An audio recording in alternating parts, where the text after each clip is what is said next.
हाँ जी, हमने अभी तक किया था मैनेजमेंट के फंक्शंस में 3 टाइप ऑफ फंक्शंस हम कर चुके हैं, planning, organising and staffing. Next जो है हमारा दैट इज़ डायरेक्टिंग। अभी तक जो किया था वहाँ पर अभी तक पोस्ट क्रिएट हुई थी, वहाँ पर पर्सन्स आ गए थे, वहाँ उनको लगा दिया गया था, बट अभी काम स्टार्ट नहीं हुआ है। काम स्टार्ट करने के लिए वो किस स्टेप में होगा, वो होगा हमारे डायरेक्टिंग स्टेप में। Directing provides movement to the organisation. इसका मतलब जो ऑर्गेनाइजेशन में मूवमेंट होगी, अभी तक कुछ काम तो स्टार्ट हुआ नहीं है, वो कहाँ से स्टार्ट होगा, डायरेक्टिंग के थ्रू होगा स्टार्ट। अब जो डायरेक्टिंग है वो क्या है, it refers to instructing, guiding, communicating and inspiring people in the organisation.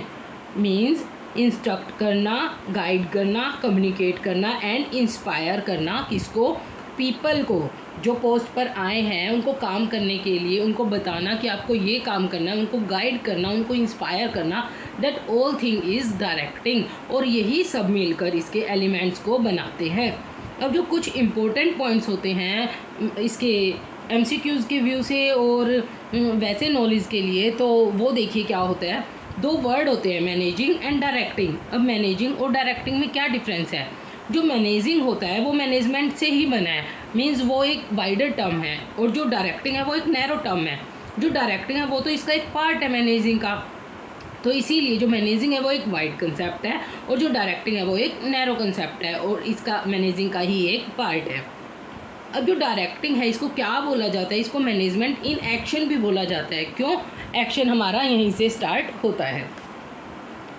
अब आते हैं हम फीचर्स पर। डायरेक्टिंग के फीचर्स क्या हैं। डायरेक्टिंग इनिशिएट्स एक्शन, एक्शन यहाँ से स्टार्ट होता है। अभी मैंने बताया directing takes place at every level of management, सभी लेवल ऑफ मैनेजमेंट पर डायरेक्शन की ज़रूरत होती है। Directing is a continuous process, यह एक कंटिन्यूस प्रोसेस है। ऐसा नहीं है आपने अब उसको बता दिया कि आपको ऐसे काम करना है, ये वाला काम करना है, तो आपको बाद में ज़रूरत नहीं पड़ेगी। चेंजेस आते रहते हैं, कंटिन्यू टाइम टू टाइम उसको गाइड करना पड़ता है। Directing flow from top to bottom. ये देखिए जो डायरेक्टिंग होती है वो टॉप टू बॉटम ही होती है, बॉटम टू टॉप नहीं हो सकती। कैसे, अगर किसी को डायरेक्ट करना है, किसी को मोटिवेट करना है, किसी को गाइड करना है, गाइड कौन करेगा, टॉप लेवल वाला लोअर लेवल को गाइड करेगा ना, वही टॉप टू बॉटम चलती है ये। इसकी इम्पोर्टेंस क्या है, importance of directing. It initiates action, इसमें एक्शन लिया जाता है। एक्शन की अगर एक्शन ही नहीं होगा तो उसका फ़ायदा क्या है, बाकी सभी फंक्शन फेल हो जाएंगे। इट इंटीग्रेट्स एम्प्लॉय एफर्ट्स, जो एम्प्लॉयज़ एफर्ट्स हैं उन सबको, जैसे मोटिवेशन है, जब तक उनको मोटिवेशन नहीं मिलेगी तब तक वो काम अच्छे से नहीं कर पाएंगे, इसीलिए एम्प्लॉय के एफर्ट्स को इंटीग्रेट्स करता है। It is the means of motivation, ये मोटिवेशन प्रोवाइड करता है। इट फैसिलिटेट्स इम्प्लीमेंटिंग चेंजेस, अगर चेंज करना है, ऐसे आपको पता है कि कोई भी नहीं चाहता जैसी रूटीन चल रही है वैसे ही चलती रहे, चेंज अपनी लाइफ में कोई नहीं चाहता कि हमें एक्स्ट्रा काम करना पड़े। इसीलिए हमें क्या है, इम्प्लीमेंट कर सकते हैं हम इसके थ्रू, मोटिवेशन के थ्रू, गाइड करने के थ्रू चेंज कर सकते हैं। It creates balance in the organisation, ये ऑर्गेनाइजेशन में बैलेंस क्रिएट करता है। बैलेंस कैसे क्रिएट करता है, ये एक राइट डायरेक्शन प्रोवाइड करता है। जब तक राइट डायरेक्शन नहीं प्रोवाइड की जाएगी तब तक ऑर्गेनाइजेशन कोई कैसे करेगा, कोई कैसे करेगा, इसलिए एक राइट डायरेक्शन की बहुत ज़रूरत होती है और इसके थ्रू बैलेंस क्रिएट होता है।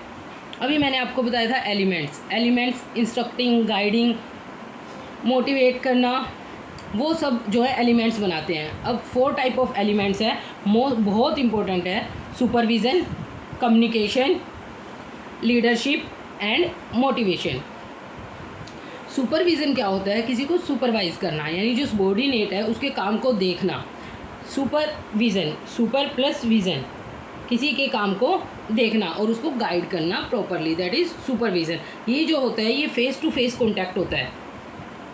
आप तो थोड़ा एक बार किसी ऑर्गेनाइजेशन का सेटअप माइंड में सेट कीजिए और देखिए, वहाँ अगर कोई वर्कर्स काम कर रहे हैं और वहाँ पर एक पर्सन घूम रहा है, वो चेक कर रहा है कि क्या ये काम सही कर रहे हैं या नहीं कर रहे। ऐसे ही बिल्कुल सेम जैसे आपके स्कूल में अगर आप होमवर्क कुछ अपना काम कर रहे होते हैं और टीचर घूमकर आपको देख रहा होता है कि आप सही कर रहे हो या नहीं कर रहे हो। कम्युनिकेशन, कम्युनिकेशन साफ पता है हमें, वैसे ही नॉर्मल है ये तो कि कम्युनिकेट करना अपने फैक्ट्स को, आइडियाज़ को, फीलिंग्स को एक पर्सन से दूसरे पर्सन को कम्युनिकेट करना, ये किसके थ्रू होता है? डायरेक्टिंग का ही एक पार्ट है, इसके अंदर आता है कम्युनिकेशन। लीडरशिप क्या होता है?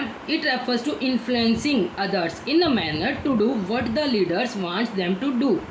किसी से काम करवाना ठीक है, बट वो काम करवाना जो आप करवाना चाहते हैं, that is a part of leadership. इसमें इन्फ्लुएंस किया जाता है जो काम आप करवाना चाहते हैं।